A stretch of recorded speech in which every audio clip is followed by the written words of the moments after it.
Dans cette vidéo, nous allons apprendre à paramétrer la RTS sur les bulletins de salaire.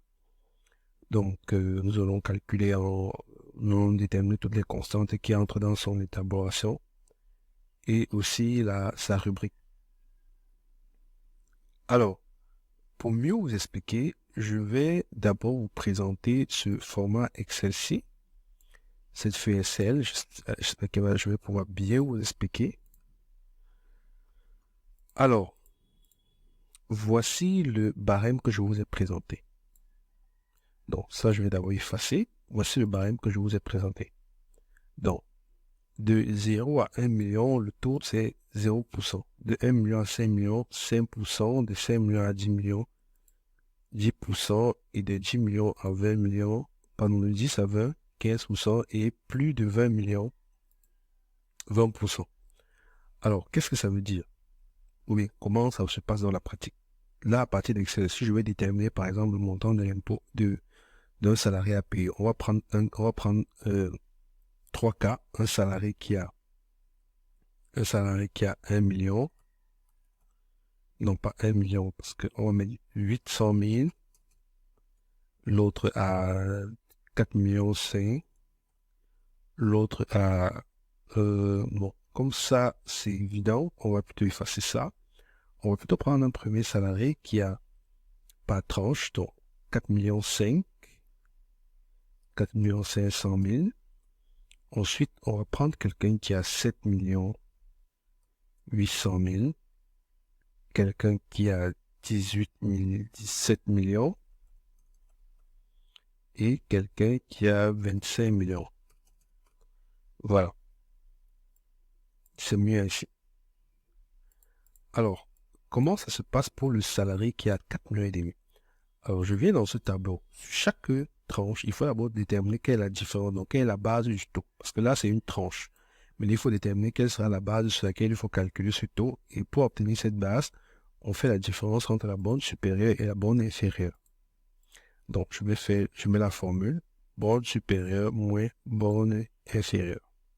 Pour le salarié qui a 4 millions et demi, je commence par lui. Quel sera le montant de son impôt à payer?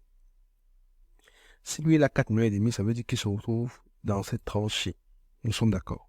Puisqu'il est compris entre 1 million et 5 millions. Ça veut dire quoi? Ça veut dire qu'on vient dans la première tranche, on calcule la différence en faisant borne supérieure moins borne inférieure, ça fait 1 million. Le montant de l'impôt à payer, c'est 0. Tout multiplié par 0 donne 0. Ensuite, la deuxième tranche, je vais donc effacer ici les 5 millions parce que il n'atteint pas 5 millions, il a 4 millions et demi. Donc, ça veut dire que la borne ici, ce sera 4 millions et demi. Et lorsque je fais descendre la formule, ça fait quoi? Ça fait que son impôt à payer est de 175 000. Donc, son impôt est de 175 000. On est d'accord. Je remets les 5 millions. Maintenant, pour celui qui a 7 800 000, comment ça se passe? Pour celui qui a 7 800 000, celui qui a 7 800 000, il se trouve dans cette tranche ici. Nous sommes d'accord. Comme il se trouve dans cette tranche, ça veut dire qu'il paye l'impôt de la première tranche et la deuxième tranche. Donc pour la première tranche, on va toujours faire ça moins ça n'impacte pas. Deuxième tranche, on va prendre la borne supérieure moins la borne inférieure. Ça donne 4 millions. Donc il paye d'abord les 200 000 de cette tranche. Et puis j'ai dans sa tranche. Donc j'enlève les 10 millions et je mets les 7 millions 8. Pardon. 7 800 000. Je fais glisser la formule. Ça fait quoi? Ça fait que là, il a 280 000 à payer. Donc, son impôt à payer est de 480 000. Donc, l'impôt des 3 premières tranches. J'espère qu'on se comprend très bien. Parce qu'il faut que vous compreniez ce principe parce que tout à l'heure, nous allons mettre en machine sur Sage. Il faut que vous ayez compris le principe. Sinon, vous n'allez pas, quand je vais le faire, vous serez un peu perdu. Là, je remets la valeur, je crois, c'est 10 millions. Voilà. J'efface. Maintenant, pour quelqu'un qui a 17 millions, il est où? Il est dans cette tranche. Ça veut dire qu'il va payer quoi? Il va payer l'impôt d'ici et là. Nous sommes d'accord. Donc, je fais donc déjà glisser là les formules. Seulement qu'ici, au lieu de 20 millions, parce qu'il n'a pas atteint les 20 millions, il s'est arrêté à 17 millions. Je mets 17 millions. Ça veut dire que son impôt à payer est de combien? Son impôt à payer, c'est 2 millions, 200 000, plus 500 000, plus 1 million 50, ça fait 1 million 750 000. Voilà. J'espère qu'on se comprend. Et pour terminer, si quelqu'un a plus de 20 millions, donc il a 25 millions. Donc là, on va remettre la borne. Ici, en bas, on met 25 millions. Ça fait 5 millions. Ça fait que lui, son impôt est de 3 millions 200 000. Voilà. C'est ce qu'il fallait comprendre. C'est ça qu'il fallait comprendre. Donc voilà dans les montants des impôts à payer en fonction de chacune dans cet exercice, en fonction des salaires, voici les montants des impôts à payer. Donc, alors, j'ai donc essayé donc de résumer cette formule-ci, ici, sous le langage sage paye maintenant. Ça veut dire quoi? Ça veut dire que si quelqu'un est dans cette tranche ici, la première tranche, il n'a rien à payer. S'il est dans la deuxième tranche, je fais son salaire imposable moins 1 million, nous sommes d'accord? Parce que c'est ici, je vais mettre le salaire imposable ici. Je vais faire moins 1 million multiplié par 5%, j'aurai le montant de son impôt. S'il est à la troisième tranche, je vais faire son salaire imposable, qui sera là, moins ceci. La valeur que je vais obtenir sera là. Et c'est celle-là que je vais multiplier par 10% pour obtenir la valeur qui sera ici. Il faudra que j'additionne avec ce qui est en haut. J'espère qu'on se comprend toujours. S'il est dans cette tranche ici,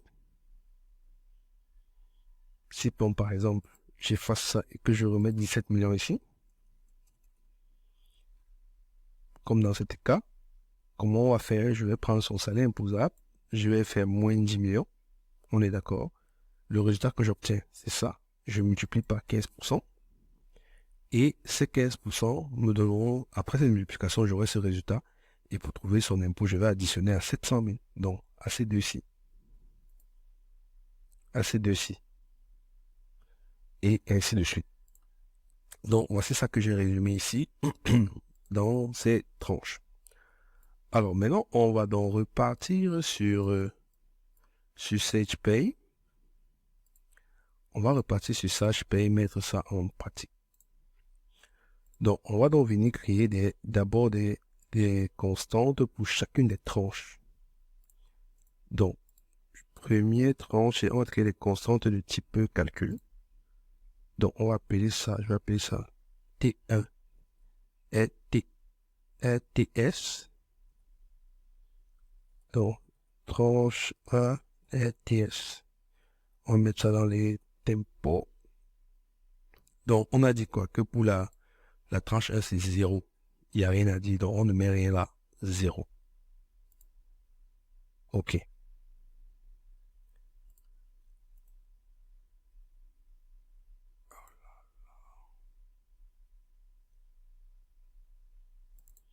Donc, pardon, on va recommencer. On va recommencer. Je viens à liste constante. Calcul. T1 ETS. Tranche 1 ETS. Là. 0 en arrêt, puisque la première tranche c'est 0, vous vous rappelez. C'est bon. Je crée la deuxième tranche. T2 ETS. Tranche 2 ETS. Toujours dans le tempo. Alors, cette deuxième tranche, on a dit que la formule, c'était quoi? C'était le salaire imposable à la ETS, salaire imposable à ETS, moins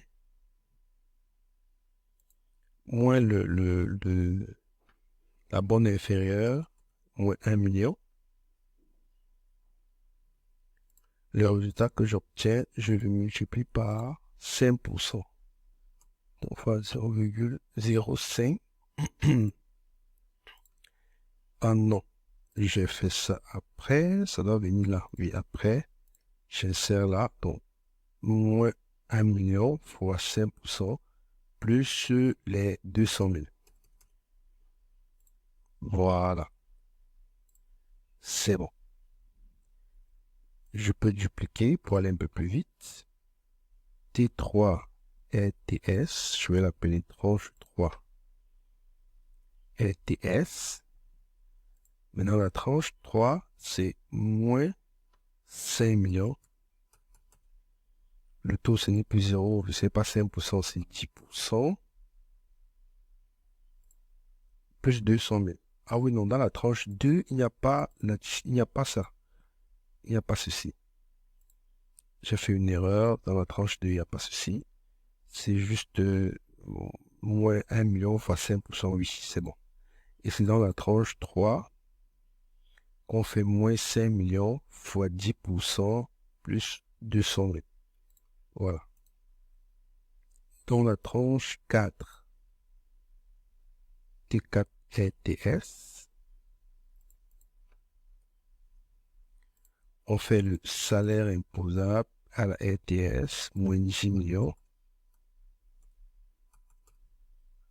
multiplié par 15% plus 700 000. Et enfin, dans la dernière tranche, la tranche 5 ETS,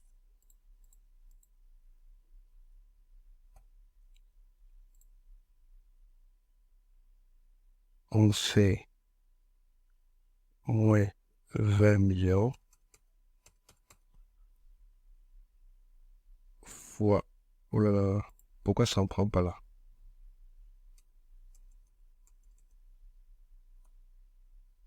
Qu'est-ce qui se passe?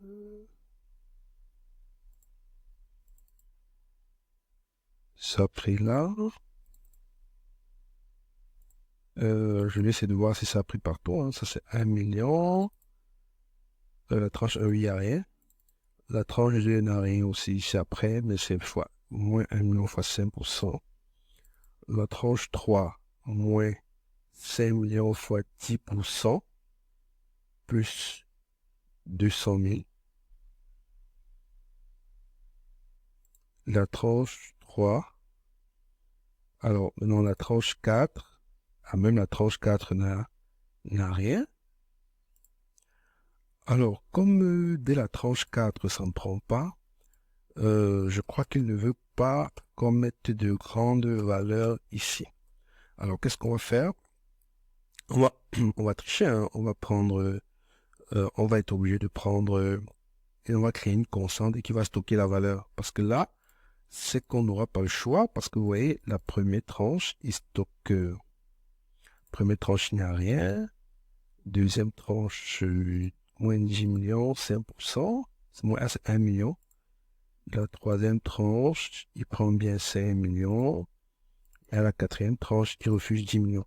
Donc, on va plutôt créer une constante, le nom de type valeur. On va créer une constante qui va stocker 10 millions de type valeur.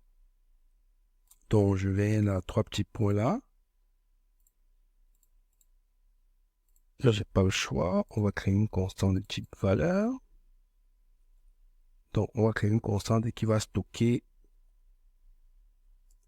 qui va stocker le chiffre 10 millions.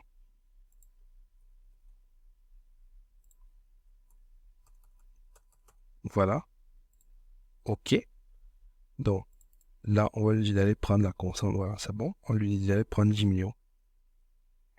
Donc, il va faire le salaire imposable moins 10 millions fois 15% plus 700 000. OK. Et enfin, on va terminer par la dernière tranche, tranche 5 ETS. Toujours à tempo. Ici, on va créer une constante qui va stocker plus que 20 millions. Est-ce qu'il va accepter? Il n'a pas accepté. Est-ce qu'il va accepter là? Il refuse. Donc, on va créer une constante de type valeur encore qui va nous stocker ce chiffre-là. Donc, en tempo, là, on va dans lui donner 20 millions. Voilà. Donc, je crois que le logiciel ne veut pas stocker les grandes valeurs. Donc, il n'a pas changé de nom, mais je crois qu'il a validé. On va continuer. Ici, c'est 20%. Ici, c'est le montant, c'est 2 200 000. OK. La tranche, c'est 1 fois 20%, 2 200 000. OK. Bon, là, on a les tranches. Maintenant, on va donc aller créer maintenant effectivement même la retenue, la RTS. On va créer une constante de type tranche. On va appeler RTS dans les retenues fiscales. Alors, ici, quelle est sa base de tests? Pourquoi je choisis tranche? Parce qu'il y a une tranche à appliquer en fonction de la valeur. Donc, on vient dans la base de test. On va choisir son salaire imposable. On va dire, voilà. Si le salaire imposable, donc j'essaie d'abord quelques lignes. Si le salaire imposable est inférieur à 1 million, j'espère que ça, 1, 2, 3, 1 million, oui. Or, c'est inférieur ou égal. C'est inférieur ou égal à 1 million, alors il paie rien. Si il est compris entre 1 million et 5 millions, alors il va venir calculer, il va venir considérer la tranche 2. Bon, on peut même mettre ici tranche 1, sachant que tranche 1, il n'y a rien dedans. C'est toujours 0, mais ça, c'est pour un problème de forme. Maintenant, s'il est compris entre, s'il est supérieur à 5 millions, entre 5 et 10, tranche 3.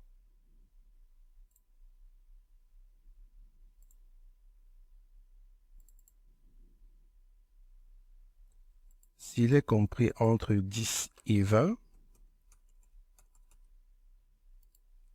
tranche 4.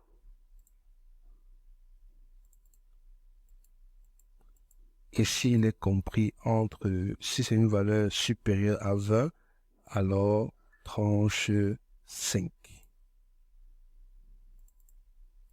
Voilà. Donc, voilà comment est-ce que on peut donc créer la constante RTS. Voilà la constante RTS. Là, vous voyez, donc, à chaque fois, vous voyez ici, si le montant est compris entre 1 million, par exemple, entre 5 millions et 10 millions, tel que sur notre fichier Excel, entre 5 et 10 millions, 5 et 10 millions, il fait le salaire imposable moins 5 millions fois 10% plus 200 000. Ici, même chose, on vérifie le contenu. Vous voyez, c'est moins 5 millions fois 10% plus 200 000. Magnifique. Donc là, c'est OK. Mais ça, c'est la constante. Maintenant, n'oubliez pas que la RTS doit apparaître dans le bulletin de salaire. Et jusqu'à présent, on n'a pas de RTS dans le bulletin de salaire. Donc, on va être obligé de venir donc créer une rubrique. On va le numéro 5100. C'est du type cotisation. 5100. Code mémo, c'est les retenues fiscales. La RTS. Oui, on peut mettre retenue sur salaire. Bon, on a abrégé pour la CNSS. Donc, abrégeons aussi ici. Qu'est-ce que c'est les impôts? La formule ici, on va laisser du montant pris tel quel parce que tout est calculé en constante. Donc, on va lui demander de venir juste récupérer le montant qui aura été calculé ici. Et on va retenir OK. Voilà. C'était très long. Mais c'était nécessaire que vous compreniez exactement comment faire pour calculer, pour configurer la RTS. Donc, nous allons donc continuer dans les vidéos suivantes avec les charges patronales.